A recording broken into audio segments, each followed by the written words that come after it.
Huzurabad MLA పాడి కౌశిక్ రెడ్డి వీడియోలో CM Revanth Reddy గారు వల్లనే పోలీసు వాళ్ళు ఆ విధంగా ప్రవర్తన చేసిండ్రు, ఏదో అతన్ని ఇబ్బంది పెట్టిండని చెప్పి పిచ్చి మాటలు మాట్లాడడం జరిగింది.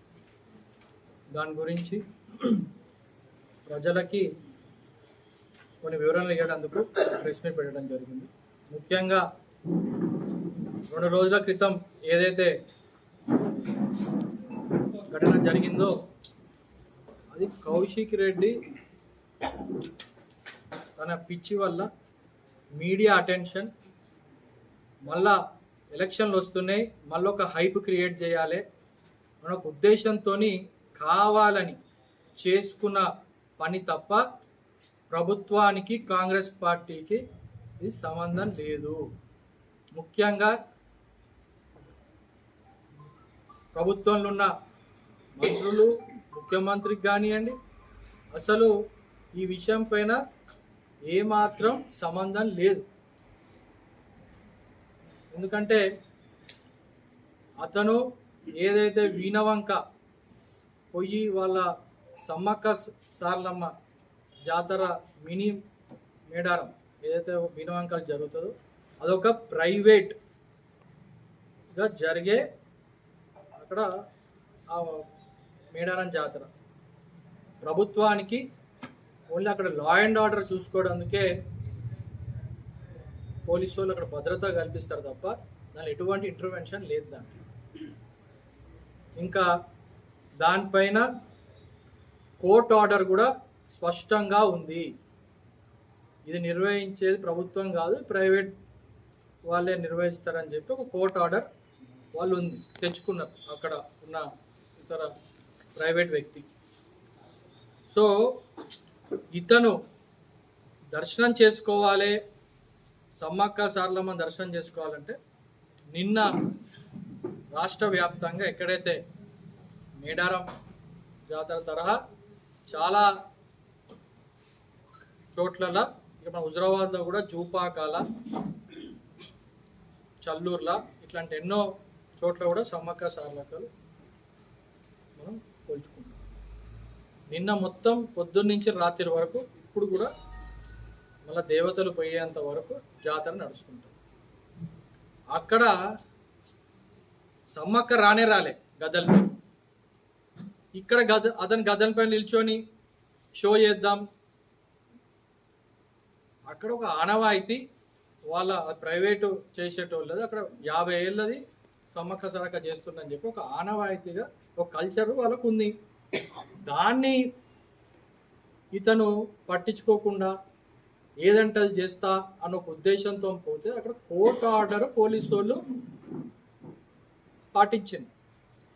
అసలు ఏమవసరం అండి ప్రభుత్వానికి, పోలీసు వాళ్ళకి అసలు అక్కడ ఎందుకు అతన్ని ఇబ్బంది పెట్టారు ఎందుకు ఉంటుంది? అతను గాలిస్తే ఈ నిన్న ఓనుండే ఎవరు ఆపేటోళ్ళు అతన్ని? సమ్మక్క సార్లమ్మ ఒకసారి గద్దెపైకి వచ్చిన తర్వాత ప్రజలందరూ అప్పుడు దర్శనం చేసుకుంటారు. ఇదని రాకముందే పోయి అక్కడ నిల్చుంటే దాని అర్థమైంది. పక్కన సార్లమ్మది ఉండే, మనం దర్శనం చేసుకొని పోవచ్చు కదా. వాళ్ళ అక్కడ తీసుకొచ్చేటప్పుడు వాళ్ళ ఇంటి ముందే సమ్మక్కని తీసుకొస్తారట, 1 గంట సేపు అర్ధగంట వాళ్ళ ఇంటి ముందు నుంచి ఊరేగిస్తారు. మరి అప్పుడే దర్శనం చేసుకోవచ్చు కదా. ఎందుకు కావాలని ఉద్దేశపూర్వకంగా ఒక గొడవ చేద్దాం, సోషల్ మీడియాలో మళ్ళీ ఒక హైప్ చేద్దాం అని చెప్తూ తప్ప పోలీస్ డిపార్ట్మెంట్కి కానీ ప్రభుత్వానికి కానీ ఎటువంటి దాని ఇంటర్వెన్షన్ లేదు. Very clear thing. రెండోది, ఎస్ అక్కడ ఇతను పోయి గొడవ చేస్తాము, ర్యాలీగా పోతాము, అక్కడ బీభత్సం చేస్తామంటే ఖచ్చితంగా కోర్టు ఆర్డర్ ఉంది కాబట్టి పోలీసు వాళ్ళు కోర్టు ఆర్డర్ ఫాలో చేయాల్సి వస్తుంది. నోబడీ ఈజ్ అబౌవ్ లా. నువ్వు ఎమ్మెల్యే అయితే బాధ్యతగా ఉండాలి.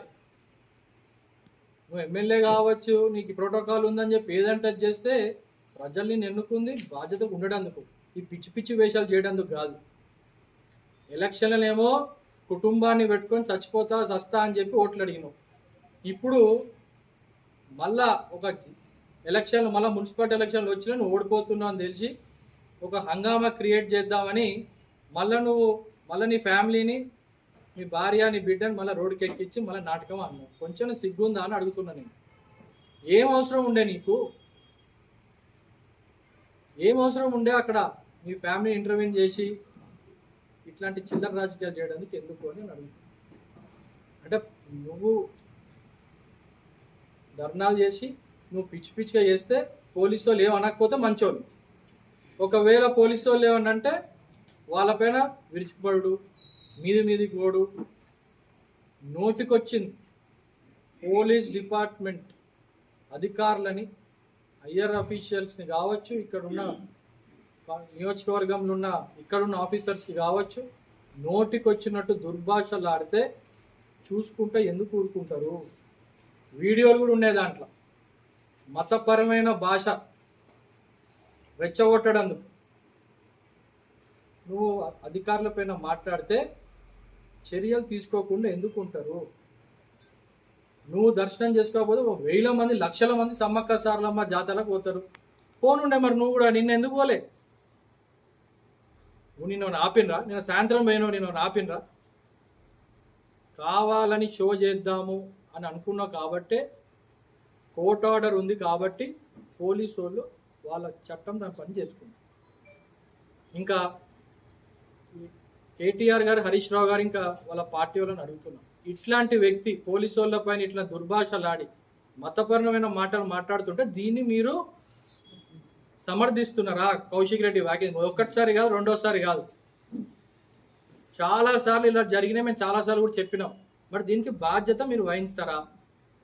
మరి మీరు ఏమన్నా బహిరంగంగా వచ్చి దీనిపైన సమాధానం చెప్పాలని మేము డిమాండ్ చేస్తున్నాం.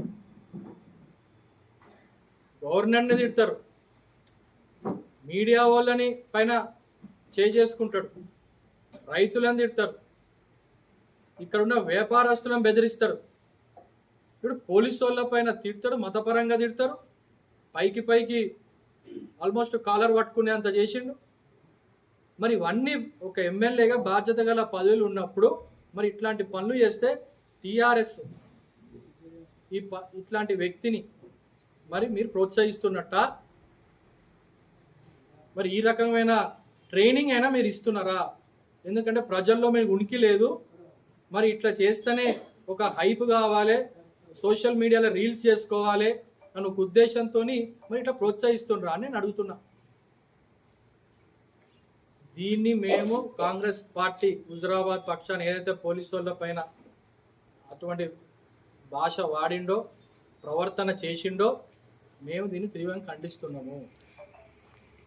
వీడియో చేసిండు, క్షమాపణ చెప్పుకుంటా ఒక వీడియో ఏదో పెట్టిండు. మరి దానికి ఏం వీడియో అండి అది? అంటే తప్పు చేస్తాడు, మళ్ళా క్షమాపణ చెప్తాడు. జోకా అని అడుగుతున్నాను.